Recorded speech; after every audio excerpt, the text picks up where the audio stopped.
Welcome students, আশা করছি তোমরা সকলে খুব ভালো আছো। ইজি ম্যাথ চ্যানেলের নতুন আরেকটি ভিডিওতে তোমাদেরকে অনেক অনেক স্বাগত জানাই। আজকে আমি চতুর্থ শ্রেণীর আমার গণিত বইয়ের দেখো 110 আর 111 নম্বর পেজের অঙ্কগুলো নিয়ে চলে এসেছি, তোমাদেরকে সমাধান করে দেব। তোমরা ভিডিওটি স্কিপ না করে প্রথম থেকে শেষ অবধি দেখতে থাকো, তাহলে তোমাদের অঙ্ক করতে অনেক সুবিধা হবে। আচ্ছা, তাহলে এখানে কি বলেছে দেখো, কতটা রং করলাম দেখি।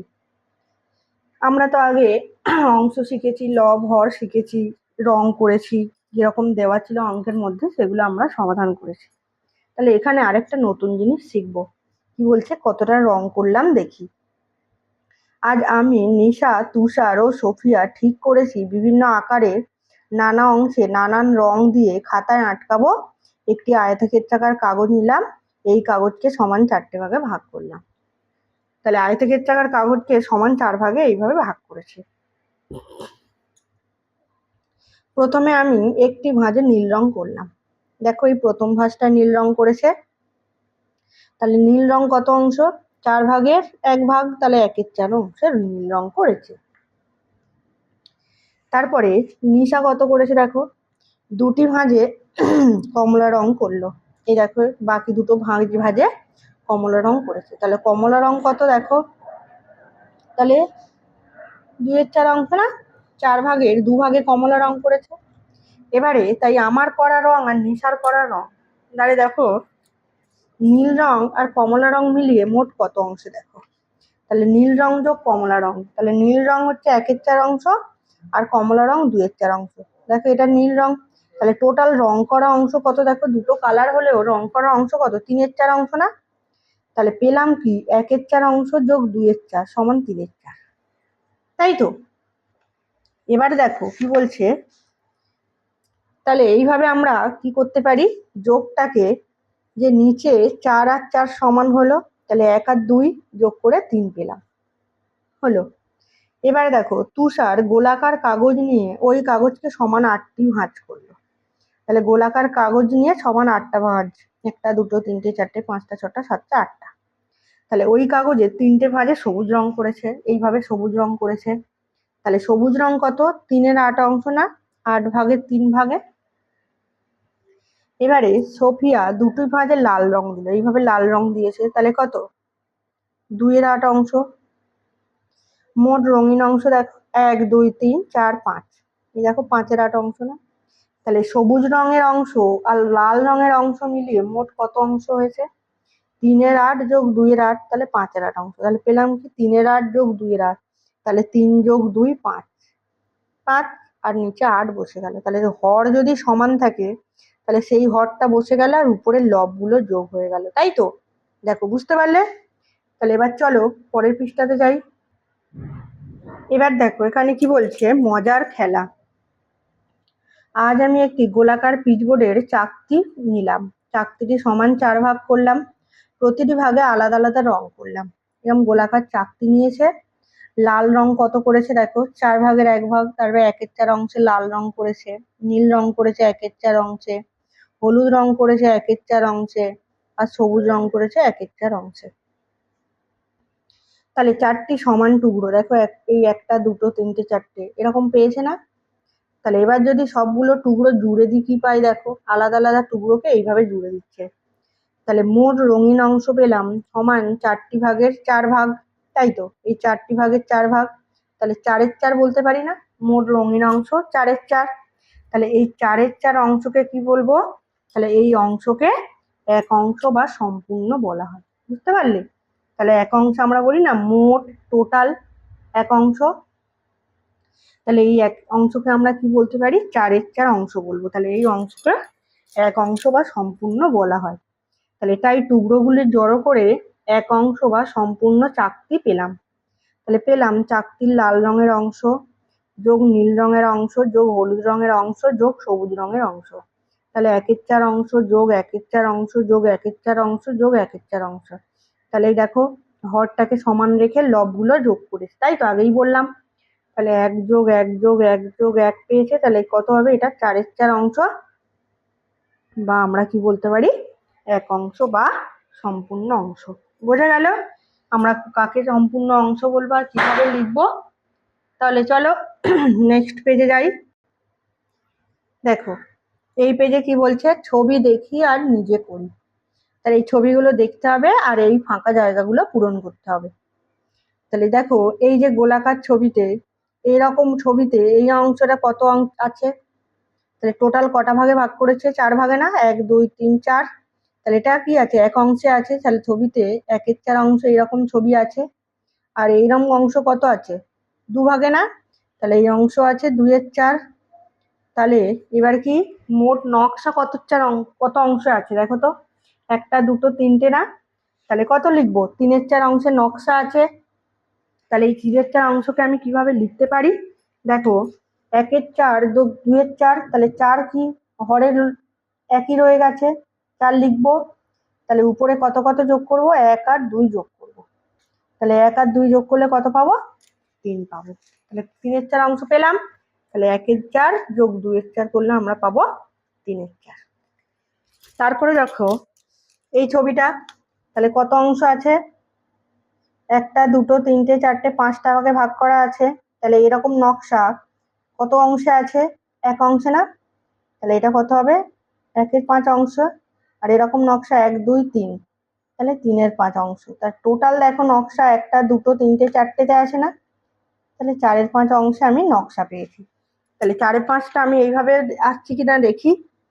তাহলে 1/5 যোগ 3/5, তাহলে হর দেখো 5 আর লবগুলো যোগ হবে। তাহলে 1 আর 3 যোগ করলে 4 পাবো। তাহলে দেখো 4/5 অংশ পেলাম। এবারে দেখো এই ছবিটায় এরকম নকশা কটা ছবিতে আছে, 1 2 3, টোটাল 4 ভাগে ভাগ করা হয়েছে। তাহলে এটা কি লিখতে পারি, 3/4 না, আর এটা কি একটা ভাগে, তাহলে 1/4 অংশ।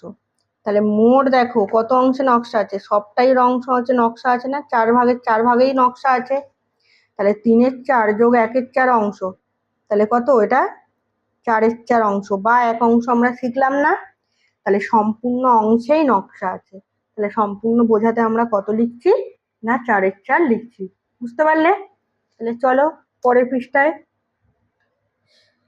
দেখো, এখানে কি বলছে, যোগ করি ও ছবিতে আলাদা আলাদা রং দিয়ে যাচাই করি।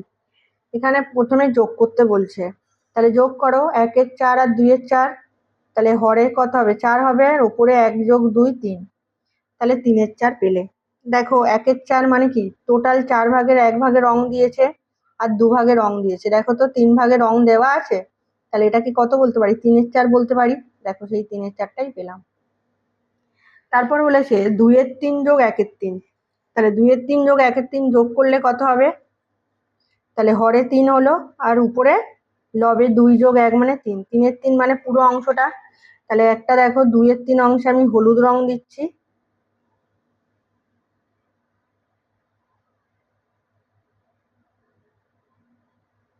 আর একটা অংশে আমি বেগুনি রং দিচ্ছি।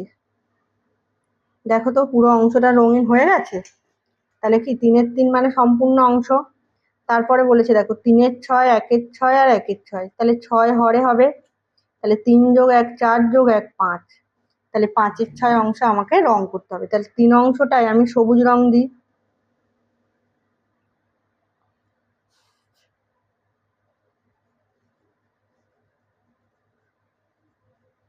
এক অংশটাতে আমি নীল রং দিই, আর এই অংশটাতে আমি খয়েরি রং দিলাম। বোঝা গেছে? তাহলে 5/6 অংশ পেয়েছে। দেখো 1 2 3 4 5টা, 5/6 অংশ রঙিন। তারপরে দেখো কি আছে না, 4 7, 2 7, 1 7, তাহলে হরে 7 হলো, তাহলে 4 যোগ 2 6 যোগ 1 7/7 মানে কি সম্পূর্ণ অংশ। তাহলে 4 অংশে কি আছে, আমি এই রংটা দিলাম, গোলাপি রং।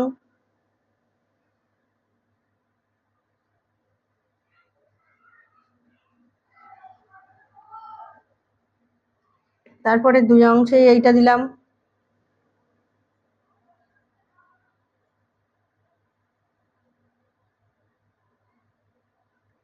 আর এক অংশে আমি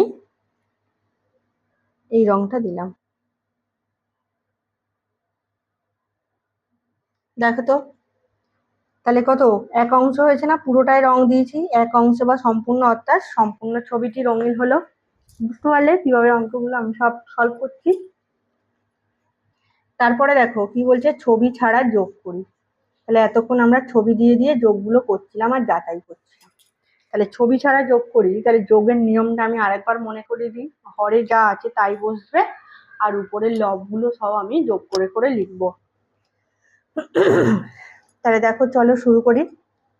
তাহলে 1 নম্বরে কি আছে, 3-এর 7 আর 2-এর 7 যোগ করতে হবে। তাহলে হরে 7 আছে, 7 বসাবো আর লবগুলো যোগ করবো। 3 আর 2 যোগ করলে কত হবে, 5-এর 7। তাই তো, দেখো 3 আর 2 যোগ করে 5 পেলাম, তাহলে 5-এর 7। তারপরে দেখো 1-এর 5 আর 3-এর 5, তাহলে হরে 5 আছে, 5 বসালাম। 1 আর 3 যোগ করো 4 বসিয়ে দাও। দেখো যোগটা আমরা কত সহজে ছবি ছাড়াও করতে পারছি, আর এটাই ভগ্নাংশের যোগের নিয়ম। তারপরে হর বসাও 10, তাহলে 1 যোগ 3 4 যোগ 5 9, দেখো যোগ হয়ে গেল। তারপরে দেখো হরে 8 আছে, 3-এর 8 যোগ 4-এর 8, তাহলে হরে 8 আছে, 3 যোগ 4 7, তাহলে কত পেলাম, 7-এর 8। তারপরে দেখো 9 আছে, 4-এর 9 যোগ 2-এর 9, তাহলে 4 আর 2 কত, 6-এর 9। তারপরে দেখো কি আছে, হরে 8 আছে, এখানে কত আছে, এখানে কিছু দেওয়া নেই, এখানে উত্তরটা 7 দেওয়া আছে। তার মানে এমন একটা সংখ্যা আমরা বসাবো যা 5-এর সাথে যোগ করলে আমরা রেজাল্ট 7 পাবো। তাহলে 5-এর সাথে আমরা 7 কিভাবে পাবো, কত যোগ করতে হবে, 2 যোগ করতে হবে। তাহলে এখানে ঘরে 2 দিতে হবে। তারপরে দেখো কত বলেছে, 1-এর 10 7-এর 10, তাহলে হর 10 হবে আর 1 যোগ 7 8। তারপরে কত, 5-এর 6 1-এর 6, তাহলে 6 হরে 5 যোগ 1 6, 6-এর 6 মানে আমরা কত শিখেছি, এক অংশ শিখেছি না। তারপরে কত, 1-এর 9 2-এর 9 4-এর 9, তাহলে এটা 9, তাহলে 1 যোগ 2 3 আর 4-এর 7-এর 9। দেখো তারপরে কত আছে, 3-এর 5 আর এই বক্সটা ফাঁকা, 4-এর 5। তাহলে দেখো 5 বসলো, তাহলে 3-এর সাথে কত যোগ করলে আমরা 4 পাবো, তাহলে 3-এর সাথে আমরা 1 যোগ করলে 4 পাবো। বোঝা গেল। তারপরে দেখো 3-এর 8 ফাঁকা ঘর, 7-এর 8 লেখা, তাহলে 3-এর সাথে কত যোগ করলে আমরা 7 পাবো, না 3-এর সাথে 4 যোগ করলে 7 পাবো। তাহলে ফাঁকা ঘরে আমরা কত বসাবো, 4 বসাবো।